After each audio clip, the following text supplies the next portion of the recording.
பாசம், காதல் இப்படி எல்லா உணர்வுகளையும் பிரதிபலிக்கிற சின்னமா இதயம் பார்க்கப்படுது. ஆனா இந்த இதயத்துக்கு காதல் பண்றதை தவிர உயிரை பாதுகாக்கிறதுலயும் முக்கிய பங்கு இருக்கு அப்படிங்கறத நம்ம எல்லாருமே மறந்துடுறோம். அந்த இதயத்தை நம்ம எப்படி பாதுகாக்கணும், பராமரிக்கணும் அப்படிங்கறத இன்னைக்கு நாடி நிகழ்ச்சியில பார்க்கலாம். இந்தியால அதிகமா இதய நோய் இப்போ ரீசெண்ட் டைம்ஸ்ல நம்ம பாக்குறோம். பாத்தீங்கன்னா India compared to other western வேர்ல்ட்ல அதிகமா இதய நோய் இருக்கிறதுனால உலகின் தலைநகரம், இதய நோயின் தலைநகரமாக விளங்குகிறது. அது காரணம் என்ன? மோர் இளைஞர்கள் அதிகமா 40 இயர்ஸ் கீழே இருக்கவங்களுக்கு இப்ப அதிகமா இதய நோய் அதிகமா வருது. முதல்ல ஒரு 10-15 வருஷத்துக்கு முன்னாடி ஓபி ஹாஸ்பிட்டலுக்கு வர பேஷண்ட்ஸ்ல ஒரு வயசானவங்களும் ஒரு சின்னவங்க யூஸ்வலா அந்த வயசானவங்க தாத்தா அவங்க ஃபாதருக்கு ஹார்ட் ப்ராப்ளம் கூட பசங்க வருவாங்க. பட் வந்தா அவருக்கு ப்ராப்ளம் இப்போ எப்படி இருக்குதுன்னா சிச்சுவேஷன் மாறிடுச்சு. இப்போ ஒரு 30 வயசு அவங்க அப்பாவும் வந்தாங்கன்னா 30 வயசு உங்களுக்கு தான் ஹார்ட் ப்ராப்ளம் இருக்கு. 60-70 வயசு வரவங்கள விட இவங்களுக்கு ஹார்ட் ப்ராப்ளம் வருது. என்ன சொல்ல வரேன்னா மோர் இளைஞர்களுக்கு ஹார்ட் அட்டாக், இதய நோய் வர ஆரம்பிச்சிருச்சு. வாரத்துல நான் 2 பேருக்கு அட்லீஸ்ட் மாரடைப்பு சிவியர் கண்டிஷன்ல ஹாஸ்பிட்டலுக்கு 40 வயசு கீழே இருக்கவங்க இப்ப வராங்க. இதுக்கெல்லாம் காரணம் பல காரணங்கள் இருந்தாலும் ட்ரெடிஷனல் ரிஸ்க் ஃபேக்டர்ஸ் சொல்லக்கூடிய ரிஸ்க் ஃபேக்டர்ஸ் தான் மெயினா. அதை நமக்கு தெரிஞ்சவங்க கரெக்டா தடுத்து நிறுத்தினோம்னா ஹார்ட் அட்டாக் வராம தடுக்க முடியும்.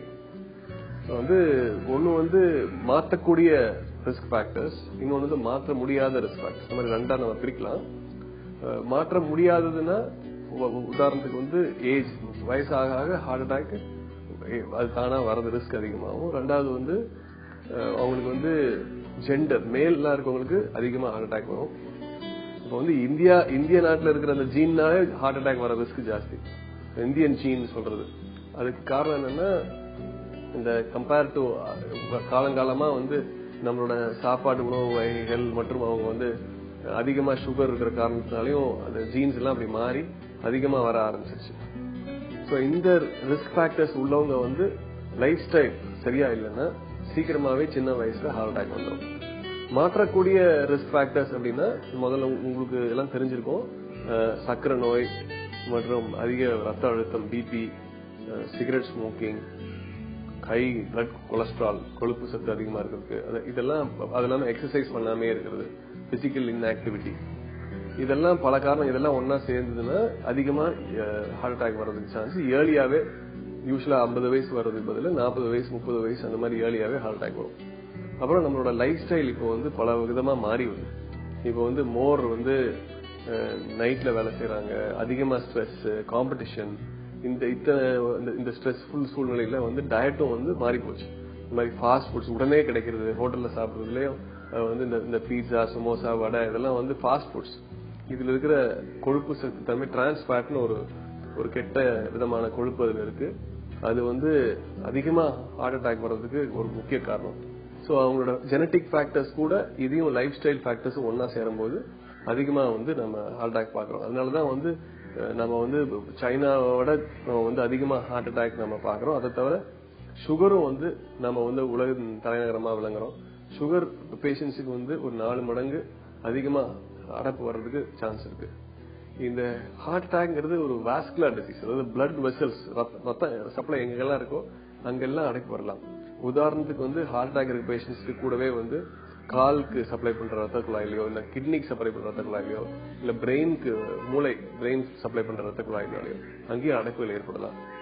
சோ இந்த மாதிரி அடைப்பு ஏற்படும் போது அதை நம்ம அப்பதான் அட்வான்ஸ்ட் ட்ரீட்மெண்ட்டுக்கெல்லாம் நம்ம போற அடைப்பு ரொம்ப ஒரு இதய நோய் ஹார்ட் அட்டாக், மாரடைப்பு அந்த மாதிரி ஒரு சிச்சுவேஷன்ல வரும்போது போத் பேஷண்ட்டுக்கும் சரி எங்களுக்கு டாக்டருக்கும் சரி ஒரு சேலஞ்சிங் சிச்சுவேஷன். அந்த மாதிரி ஒரு திடீர்னு ஒரு எமர்ஜென்சி ஆபரேஷன், எமர்ஜென்சி நம்ம ஸ்டென்டிங் இதெல்லாம் பண்ண வேண்டிய சூழ்நிலை வரும். பட் அதை வர்றதுக்கு முன்னாடியே இல்ல ரொம்ப ஏர்லியாவே அதை கண்டுபிடிக்கிறது தான் ரொம்ப முக்கியம். இப்போ ஹார்ட் அட்டாக் வர்றது அட்வான்ஸ் ஸ்டேஜ் நான் சொன்ன மாதிரி. ஏர்லி எப்போ ஸ்டார்ட் ஆகும்னா ஈவன் 20 வயசுல இருந்தே கொஞ்சம் கொஞ்சமா இந்த பிளாக் ஆகிறது, உற்பத்தி ஆகிறது கொஞ்சம் கொஞ்சமா ஆரம்பிச்சிடும். சோ 10 வயசு 20 வயசுல இருந்து ஸ்லோவா ஆரம்பிச்சு அது 40 எப்போ வேணாலும் திடீர்னு ஒரு சிச்சுவேஷன்ல சடனா ஹார்ட் அட்டாக் ரத்த குழாய் முழுமையா அடைச்சிடும். அப்பதான் ரத்தம் போகாதனால ஒரு இதய நோய், மாரடைப்பு வருது. இதய நோய் இட்ஸ் பிரெடிக்டபிள், யாருக்கு வரும்னு நம்மளால ஓரளவுக்கு நம்ம கணிக்க முடியும். நிறைய ரிஸ்க் ஸ்கோர்ஸ் இருக்கு. அது வந்து ஒரு உதாரணத்துக்கு வந்து என்ன வயசாகுது, அவங்க மேல் செக்ஸ், அது இல்லாம அவங்களோட பிசிக்கல் ஆக்டிவிட்டி லெவல் இருக்கா, இதெல்லாம் வச்சு அவங்களுக்கு இதய நோய் எப்போ வர்றதுக்கு வாய்ப்பு இருக்கா அப்படின்னு ப்ரெடிக்ட் பண்ண முடியும். அதே மாதிரி ப்ரிவென்ட் பண்ண முடியும். இது ரொம்ப முக்கியம். முக்காவாசி நம்ம ப்ரிவென்ஷன்லேயே பண்ணிட்டா நம்ம அந்த டிசீஸ் வராம தடுக்க முடியும்.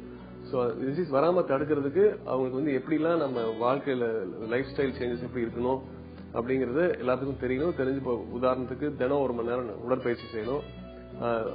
டயட்ல வந்து ரொம்ப கவனமா இருக்கணும். ஆயிலி ஃபுட் எல்லாம் அவாய்ட் பண்ணணும். ஸோ இந்த மாதிரி இருக்கும்போது சுகர் வராம தடுக்கணும். ஹார்ட் டிசீஸ் வர ரிஸ்க் டெஃபினட்டா குறையும். So heart disease preventable. அதே மாதிரி ட்ரீட்டபிள். நான் சொன்ன மாதிரி ஹார்ட் டிசீஸ் பிளாக் வந்து அட்வான்ஸ் ஸ்டேஜ் தான் நிறைய நாங்க பாக்குறோம். அந்த மாதிரி பார்க்கும்போது அதை ட்ரீட் பண்ண முடியும். உதாரணத்துக்கு அந்த பிளாக் எடுத்துட்டு நம்ம வந்து எலக்டிவா வந்து பிளாக் கிளியர் பண்ணி ஆஞ்சியோபிளாஸ்டி மூலியமா இப்போ விதமான நிறைய அட்வான்ஸ்ட் வந்திருக்கு. அந்த சிகிச்சை மூலியமா அந்த பிளாக் கிளியர் பண்ணலாம். இல்ல சில ரொம்ப அதிகமா அட்வான்ஸா வரும்போது பைபாஸ் சர்ஜரி பண்ணி அப்பவும் கிளியர் பண்ணலாம். So treatable. ஸோ நான் என்ன சொன்னேன், ஹார்ட் டிசீஸ் பிரெடிக்டபிள், பிரிவென்டபிள், ட்ரீட்டபிள். கணிக்க முடியும், அதை வராம தடுக்க முடியும், வந்ததுக்கு அப்புறமும் அதை ட்ரீட் பண்ண முடியும். அது தவிர சம் எக்ஸ்டென்ட் ரிவர்சிபிள். அப்படின்னா வந்ததுக்கு அப்புறம் மருந்துலேயே கூட ஒரு சிலருக்கு ஒரு 5% வந்து அதை கம்ப்ளீட்டா ரிவர்ஸ் பண்ண முடியும். ஸோ இவ்வளோ நிறைய ஹோப் இருக்குது. ஸோ அதே சமயத்தில் வந்து ஒரு அக்யூட் சுச்சுவேஷன்ல ஹார்ட் அட்டாக் கூட வந்தாங்கன்னா அதை இமீடியட்டா நம்ம ட்ரீட் பண்ணி அந்த ரத்த கட்டியை கிளியர் பண்ணி பிளாக்கை கிளியர் பண்ணோம்னா அந்த தசை பாதிப்பை டெஃபினட்டா குறைக்க முடியும். தசை பாதிப்பு குறைஞ்சதுன்னா அந்த life of the heart improve ஆகும்போது அவங்களுக்கு ஹார்ட் அட்டாக்னால பாதிப்பு வராது. நம்ம உடல்ல இருக்கிற எல்லா உறுப்புகளுக்கும் ரத்த தேவைக்கு இதயம் பிறந்த நொடியிலிருந்து ஆரம்பிச்சு இறப்பு வரைக்குமே ரத்தத்தை பம்ப் பண்ணி கொடுத்துக்கிட்டே இருக்கு. ஒரு நொடி கூட ஓய்வெடுக்காத இந்த இதயத்துல என்னென்ன பிரச்சனைகள் வரும், அதற்கான அறிகுறிகள் என்னென்ன? அதாவது இதய வலியில வராங்கன்னா இந்த இதய வலி வந்து எப்படி வேணாலும் வரலாம். கேஸ்ட்ரிக் பெயினும் ஹார்ட் பெயினும் ஒரே மாதிரி இருக்கலாம். அதனால அவங்களுக்கு வந்து இதய நோயில வலி இந்த பக்கம் வலி வரலாம், இல்ல தொண்டையில வலி வரலாம், இல்ல ஜாக்கில, இல்ல வந்து இது வந்து முதுகு பக்கம் பரகலாம், இல்ல அப்பர் அப்டமன் வயிற்று பக்கம் பரகலாம், கைக்கு லெப்ட் ஹேண்ட்ல பரகலாம். ஸோ இத்தனை வகையில ஹார்ட் அட்டாக் நடக்கும்போது வலி வரும், ரெஸ்ட் எடுக்கும்போது வலி வராது. இந்த மாதிரி வரும். இந்த ஏரியால என்ன பெயின் வந்தாவோ இல்ல மூச்சு வாங்குற மாதிரி இருந்தா கூட நம்ம டெஃபினட்டா டாக்டர் போய் பார்த்துக்கிட்டு அது என்னன்னு பாத்துக்கிறது நல்லது. அதாவது இந்த இதய பகுதியில எந்த இடத்துல வலி இருந்தாலும் அது ஹார்ட் ப்ராப்ளமா இருக்கலாம். இந்த இதயத்து பக்கத்துல கேஸ்ட்ரிக் மற்றும் வந்து மசில்ஸ் லங்ஸ் ப்ராப்ளம் அதனால கூட அதே மாதிரி சிம்டம் இருக்கலாம். ஸோ ஒருத்தர் லே பர்சனுக்கு வந்து அது வந்து ஹார்ட் ப்ராப்ளம்னால தானா இல்ல கேஸ்ட்ரிக் ஸ்டமக் ப்ராப்ளமானு கண்டுபிடிக்கிறது ரொம்ப கஷ்டம். ஈவன் டாக்டர்ஸ் கூட சில சமயம் வந்து சில டெஸ்ட் பண்ணாம அது கேஸ்ட்ரிக்கா ஹார்ட்டான்னு கண்டுபிடிக்க முடியாது. அந்த மாதிரி ஒரு சூழ்நிலையில இந்த பக்கம் எந்த பக்கம் வலி இருந்தாலும் அதை வந்து டெஃபினட்டா டாக்டர் பாத்துக்கிறது நல்லது. இந்த வலி வந்து சம்டைம்ஸ் வந்து ஜா பக்கமோ இல்ல கீழே அப்டமன் பகுதியிலயோ இல்ல கையில லெப்ட் ஹேண்ட்லயோ இல்ல முதுகுலயோ கூட பரகலாம். ஸோ இந்த மாதிரி ஒரு டவுட் இருக்கும்போது நீங்க டெஃபினட்டா டாக்டர் பாத்துக்கிறது நல்லது. என் பேர் அழகர்சாமி. நான் விவசாயம் பண்ணிட்டு இருக்கேன். நான் ஒரு நாளைக்கு 5 நட 6 நட ஸ்மோக்கிங் பண்ணுவேன். எனக்கு சுகர் இருக்கு. அதனால வீட்டில் சாப்பிட்டு இருக்கும்போது ஜஸ்ட் பெயின் வந்தது. ஏதாவது சுகரும் சிகரெட் ஸ்மோக்கிங் ஒன்னா சேர்ந்தா 100% பிளாக் இருக்கும். ஸோ நான் சொன்ன மாதிரி முதல்ல சிகரெட் ஸ்மோக்கிங்கே பிளாக்கை உண்டாகும். நான் முதல்ல சொன்ன மாதிரி சுகரே வந்து சாதாரணமா இருக்கிறத விட 4 மடங்கு ஜாஸ்தியா பிளாக் உற்பத்தி பண்ணும். ஸோ சுகர் இருக்கிற சூழ்நிலையில ஒருத்தர் சிகரெட்ஸ் பிடிச்சாருன்னா என்ன ஆகும்? உறுதியா பிளாக் வரும். ஒருவருக்கு வந்து சிம்டமே இல்லாம இருக்கும். அப்படின்னா பிளாக் இல்ல. எல்லாரும் என்ன வந்து கேட்பாங்க, நேற்று வரைக்கும் நல்லா தான் இருந்தது திடீர்னு வந்துருச்சுன்னு. அப்படிதான் ஹார்ட் அட்டாக் வந்து உள்ள பிளாக் உற்பத்தி ஆகுறது வந்து யாருக்குமே தெரியாது. வெளியே சிம்டமே இருக்காது, நல்லா தான் இருப்பாங்க. ஸோ திடீர்னு ஒரு வலி வரும்போது தான் அந்த பிளாக் இருக்கிறது வெளியே தெரிய வருது. அந்த பிளாக் வந்து 90% திடீர்னு 100% ஆகும்போது தான் சிம்டம் வரும். ஸோ அந்த சிகரெட் ஸ்மோக்கிங் கூட சுகர் இருக்கவங்க யாரா இருந்தாலும் டெஃபினட்டா பிளாக் இருக்கும். சிகரெட்டை உடனே நிறுத்திட்டு சுகர் டாக்டர் போய் பார்த்து ஹார்ட் செக் பண்ண முடியும். இந்த பேஷண்ட் அதுக்கு டிபிக்கல் உதாரணம். இன்னைக்கு இருக்கக்கூடிய மருத்துவ உலகத்துல எந்த ஒரு வியாதியையுமே எளிதா கண்டுபிடிச்சிடலாம். அந்த வகையில இதயத்துக்கு என்னென்ன பிரச்சனைகள் வரும் அப்படிங்கறதையும் முன்கூட்டியே தெரிஞ்சுக்கலாம்.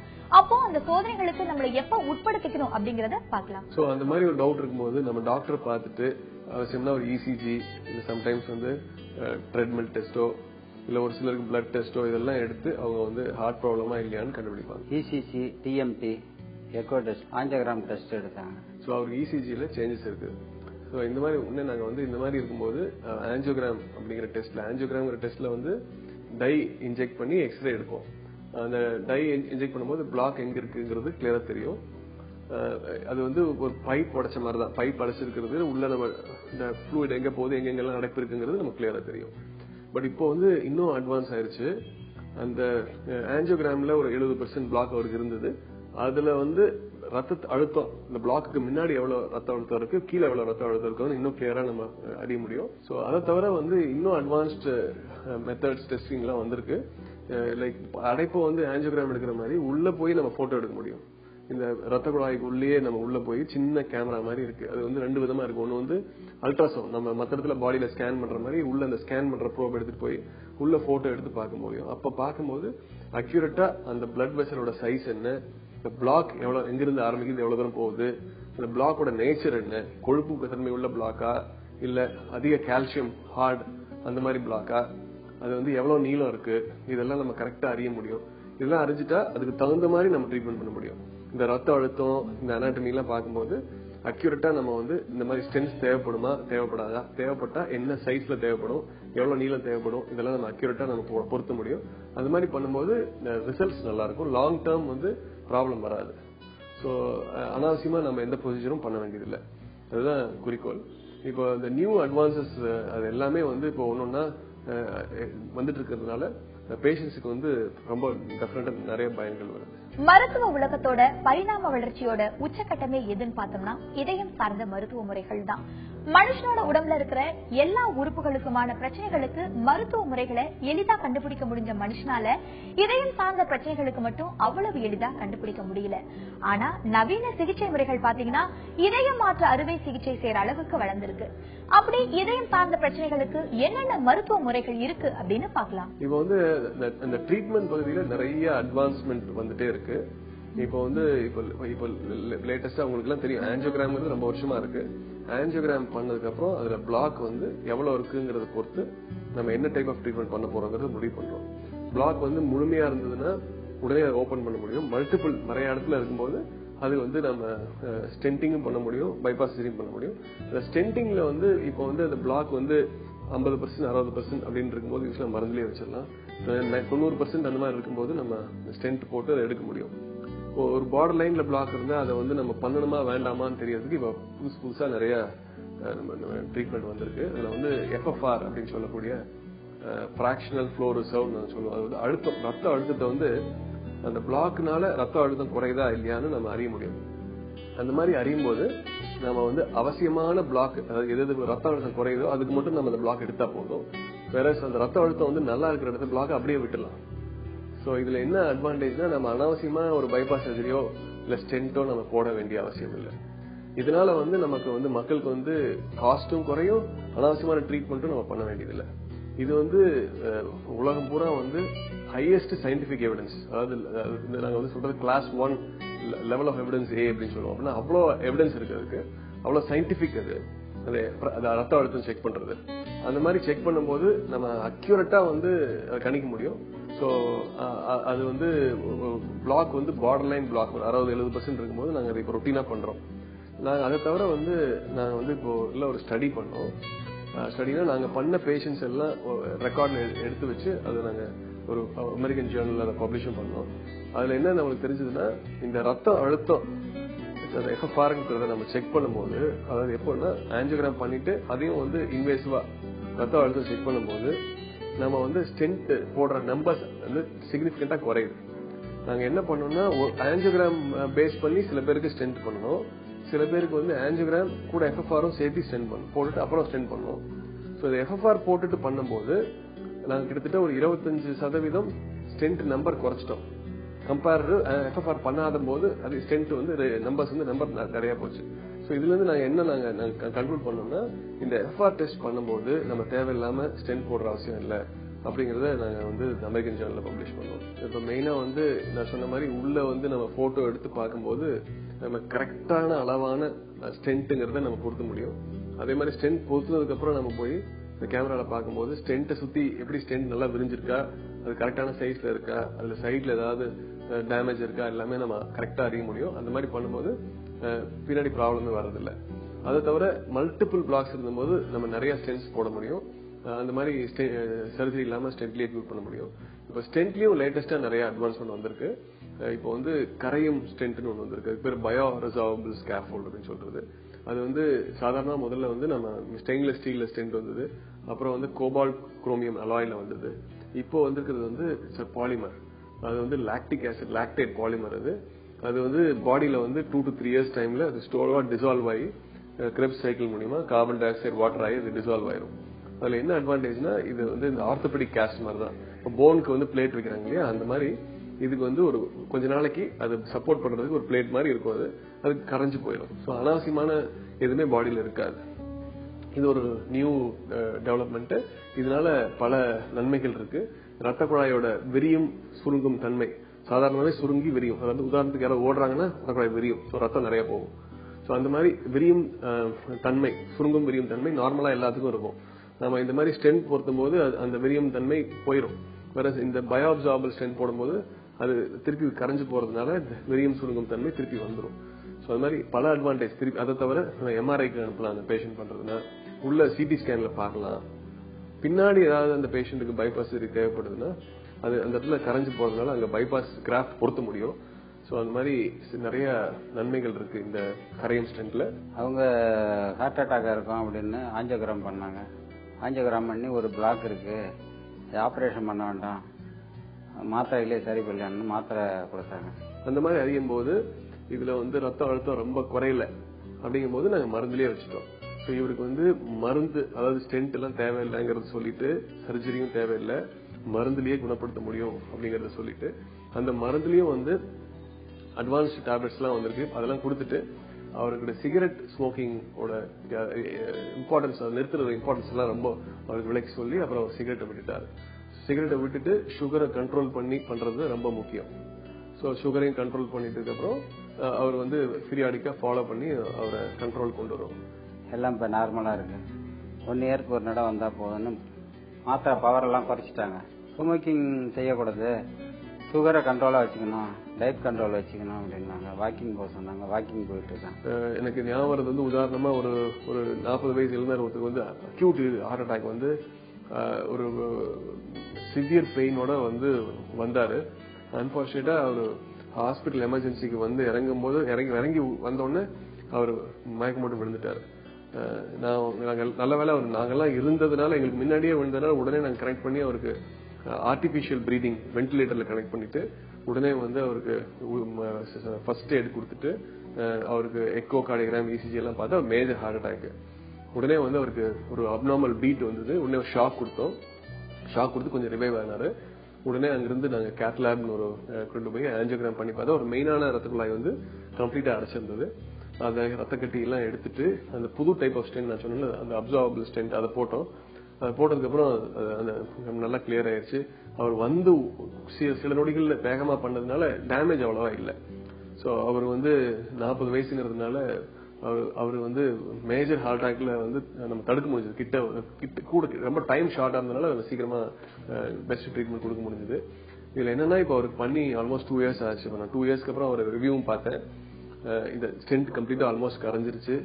அவருக்கு ஹார்ட் அட்டாக் டேமேஜே அவ்வளவா இல்லை. ஆக்சுவலா ரொம்ப சந்தோஷமா இருக்கு. என்ன காரணம்னா அவருக்கு வந்து இப்போ செக் பண்ண போனா கூட அவருக்கு ஹார்ட் அட்டாக் வந்த எந்த ஒரு அடையாளமே இல்லை.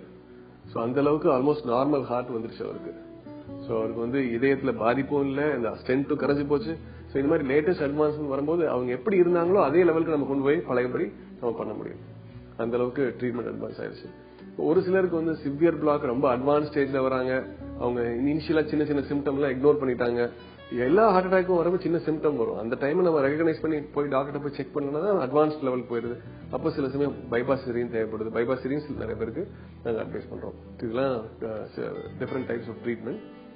அதை தவிர இன்னும் நிறைய அட்வான்ஸ் ஆயிருக்குது. இன் சென்ஸ் அவங்க வந்து ரொம்ப டேமேஜ் ஆகி ஹார்ட் அட்டாக் வந்து இதய ரத்த குழாயில வந்து கம்ப்ளீட் பிளாக் ஆகி இந்த இதய தசை கம்ப்ளீட்டா செயல் இழந்துருச்சுன்னா அதுக்கப்புறம் ஹார்ட் டிரான்ஸ்பிளான்ட்டும் பண்றோம். இப்போ ஹார்ட் டிரான்ஸ்பிளான்ட்ல வந்து அதுக்கு வந்து டோனர் வந்து கரெக்டான டோனர் வந்துன்னா இவங்களை வந்து வெயிட் பண்ணிச்சு. டிரான்ஸ்பிளான்ட் டோனர் வந்துன்னா இந்த ஹார்ட் மாற்றுகளையும் அதுவும் சக்சஸ்ஃபுல்லா பண்றோம். இந்த மாதிரி அட்வான்ஸ்டு ட்ரீட்மெண்ட். ஸோ பட் எல்லாத்த விட நான் என்ன திருப்பி சொல்ல வரேன்னா, ஹார்ட் அட்டாக் வந்து பிரிவென்டபிள், தடுக்க முடியும். ஹார்ட் அட்டாக் ப்ரெடிக்டபிள், ப்ரெடிக்ட் பண்ண முடியும் யாராருக்கு வரும்னு. அது மாதிரி ட்ரீட்டபிள். அதனால ப்ரெடிக்டபிள், பிரிவென்டபிள், ட்ரீட்டபிள். அதனால முன்னாடியே வராம தடுக்கிறது தான் ரொம்ப முக்கியம். சாதாரணமா எந்த ஒரு பொருளுக்குமே பராமரிப்பு அப்படிங்கிறது ரொம்பவே அவசியம். நம்ம சாதாரணமா பயன்படுத்துற இருசக்கர வாகனத்துக்கே அதோட என்ஜினை அடிக்கடி பழுது பார்க்க வேண்டியது அவசியமா இருக்கு. ஒரு என்ஜினுக்கு அப்படிங்கும் போது நம்மளோட இதயத்துக்கு அந்த வகையில இதயத்தை எப்படி பராமரிக்கணும் அப்படிங்கறத பார்க்கலாம். சோ இந்த மாதிரி ஒரு violent form of heart disease வந்து யங் ஏஜ்லயே வந்து ரொம்ப சிவியரா நம்ம வர்றதுனால அதை வந்து நம்ம அக்ரெசிவா ஏர்லியா கண்டுபிடிச்சு அக்ரெசிவா நம்ம ட்ரீட் பண்ணணும். அதுதான் ரொம்ப கோல். இப்ப நான் மக்களுக்கு மெயினா என்ன சொல்ல விரும்புறேன்னா, இப்ப வந்து முதல்ல தான் சிகரெட் ஸ்மோக்கிங் ரொம்ப ரேம்பண்டா இருந்தது. பட் இப்போ நான் பாக்குற ஜெனரேஷன்ல ஸ்மோக்கிங் அவ்வளவா இல்ல. நான் என்ன சொல்லுவேன்னா, சும்மா உட்காந்துருக்கிறது தான் இப்ப நியூ ஏஜ் ஸ்மோக்கிங். சோ ரொம்ப நேரம் உட்கார்ந்து இருக்காதீங்க, எந்திரிச்சு நடங்க, ஆக்டிவ் வருங்க, த்ரூ அவுட் டே ஆக்டிவ் வருங்க. So sitting is new age smoking. No sitting. நீங்க வந்து ஒரு 2 மணி நேரம் உட்கார்ந்து டிவி பார்த்துட்டு அரை மணி நேரம் நடந்தீங்கன்னா அந்த நடக்கிற அரை மணி நேரம் பலன் வந்து இந்த சிட்டிங்ல போயிருது. அதனால through out you should be active. ஒன்னு. ரெண்டாவது வந்து உங்களோட டயட்டை வாட்ச் பண்ணுங்க. ரொம்ப லோ ஃபேட், அதிகமா ஃப்ரூட்ஸ் வெஜிடபிள்ஸ் எடுத்துங்க. ஆயிலி ஃபுட்டை கம்ப்ளீட்டா அவாய்ட் பண்ணுங்க. வெளியே சாப்பிடறத அவாய்ட் பண்ணுங்க. அதை தவிர வந்து ரொம்ப முக்கியம் வந்து ஸ்ட்ரெஸ்ஸை குறைச்சிங்க. அட்லீஸ்ட் ஸ்லீப் வந்து ஒரு நாளைக்கு 8 hours ஸ்லீப் ரொம்ப அவசியம். சோ இதெல்லாம் கரெக்டா பிடிச்சா நம்ம ஹார்ட் அட்டாக் வராம தடுக்க முடியும்.